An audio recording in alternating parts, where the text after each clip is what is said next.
ఆంధ్రప్రదేశ్ రాయలసీమ ముఖ్యంగా కర్నూలులో ఎలాంటి పరిస్థితి ఉందో కూడా సుంకన్న సిద్ధంగా ఉన్నారు. సుంకన్న ఏంటి ఉమ్మడి జిల్లాలో ఏ రకంగా ఈ పథకం అమలవుతోంది, అక్కడ ఎదురవుతున్నటువంటి అంశాలేంటి, ఏం చెప్తున్నారు? నిత్యావసర సరుకులు కూరగాయల ధరలు పెరగడం వల్ల ప్రభుత్వ పాఠశాలల్లో పిల్లలకు మధ్యాహ్న భోజనం తయారీలో వంట నిర్వాహకులకు భారంగా మారింది. మరోవైపు వేతనాలు కూడా వారికి సరిగా అందకపోవడం వల్ల చాలా ఇబ్బందులు పడుతూ అప్పులు చేస్తూ కూడా అనేక సమస్యల మధ్య కూడా ఏదైతే మధ్యాహ్న భోజనం పిల్లలకు అందిస్తున్నటువంటి పరిస్థితి. ప్రస్తుతం మనం కలెక్టరేట్ వెనకాల ఉన్నటువంటి ఇందిరాగాంధీ స్మారకోన్నత పాఠశాలలో ఉన్నాం. ఇక్కడ మధ్యాహ్న భోజనానికి సంబంధించిన మరిన్ని వివరాలు వారిని అడిగి తెలుసుకుందాం. చెప్పండి సార్, మధ్యాహ్న భోజనం తయారీ ఎలా జరుగుతుంది? ఈ వంట నిర్వాహకులు సమస్యలు మీ దృష్టికి ఏమైనా తీసుకొచ్చారా? మనము మధ్యాహ్న భోజన పథకంలో మనం ప్రభుత్వం నుండి ఇవ్వాల్సినటువంటి బియ్యం కానీ, గుడ్లు కానీ, రాగిజావ కానీ, బెల్లం కానీ సఫిషియెంట్గా ప్రభుత్వం నుండి మనకు అందుతుంది. అయితే మన వంట చేసేటువంటి వాళ్ళకి సంబంధించి మాత్రము వాళ్ళు ఇచ్చేటువంటి జీతాలు మాకు సరిపోవడం లేదు సార్. రోజుకు ఒక 100 రూపాయలు పడుతుంది. మాకు 200 రూపాయలు చేస్తే బాగుంటుందని చెప్పి వచ్చిన అధికారులకు అందరికీ వినియోగించడం జరుగుతుంది. మాకు కూడా వాళ్ళు రిప్రజెంటేషన్ ఇచ్చారు. కాబట్టి ప్రభుత్వం మారినటువంటి దృష్ట్యా ఈ విషయాన్ని సానుకూలంగా ఆలోచించి వాళ్ళకు జీతాలు నెలకు 3000 రూపాయలు కాకుండా కాస్త 6000 రూపాయలు చేయగలిగితే బాగుంటుందనేది మా ఆలోచన. ప్రభుత్వం పంపించేటువంటి రేషన్ కానీ ఇవి ఏ ఇబ్బందులు లేవు. కాకపోతే వాళ్ళకు నిత్యావసరం ఉన్నటువంటి కూరగాయల ధరలు పెరగడము, ఉన్నటువంటి ఆనియన్స్ పెరగడము, టమాటో పెరగడము, దానికి సంబంధించినటువంటి ఖర్చు కూడా ఎక్కువ అవుతున్నాయి సార్. మాకు కొంచెం పెరిగేటట్లు ఉంటే బాగుంటుందని చెప్పి గతంలో వచ్చినటువంటి అధికారులు కూడా వాళ్ళు విన్నవించుకోవడం జరిగింది. మీరు చెప్పండి, నెలకు 3000 ఇస్తున్నారు కదా ప్రభుత్వం నుంచి, మళ్ళీ ఈ నిత్యావసర సరుకులు కూరగాయలు కొనడానికి సరిపోతున్నాయా? సరిపోవడం లేదు సార్ ఇప్పటి వరకు. ఇప్పుడు కందిపప్పు అయితేనేమి, టమాటో అయితేనేమి అన్నీ పెరిగిపోయినాయి. ఆయిల్ కూడా పెరిగింది బాగా. కానీ వారం మొత్తంలో 5 రోజులు ఆయిల్ అన్నాలే సార్. ఇంకా వైట్ అన్నము ఒక శుక్రవారం మాత్రమే చేయిస్తున్నారు.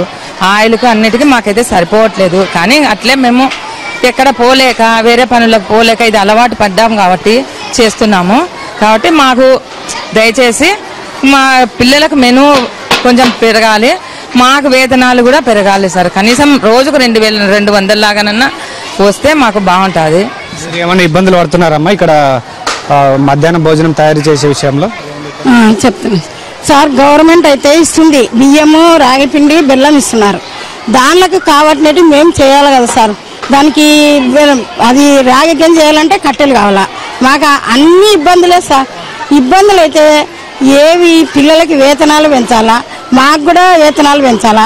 మేము కూడా పొద్దున వచ్చి మధ్యాహ్నం వరకు చేయాలంటే 100 రూపాయలకి చేయలేము సార్. వంట చేయడానికి రూము, నీళ్లు అవన్నీ ఉన్నాయమ్మా? అన్ని సమస్తం పెట్టినారు సార్. ఇక్కడ నీళ్లు, వంట చేయడానికి రూము అన్ని మాకైతే మా సారలు అన్ని సారలు దగ్గరుండి కూడా బాగా చేపిస్తున్నారు, దగ్గరుండి పెట్టిస్తున్నారు. మాకు మా బడిలో బాగా అనుకూలంగా చేపిస్తున్నారు. మీరు ఇచ్చేటే మీరు ఇస్తే మాకు అనుకూలంగా బాగుంటుంది సార్.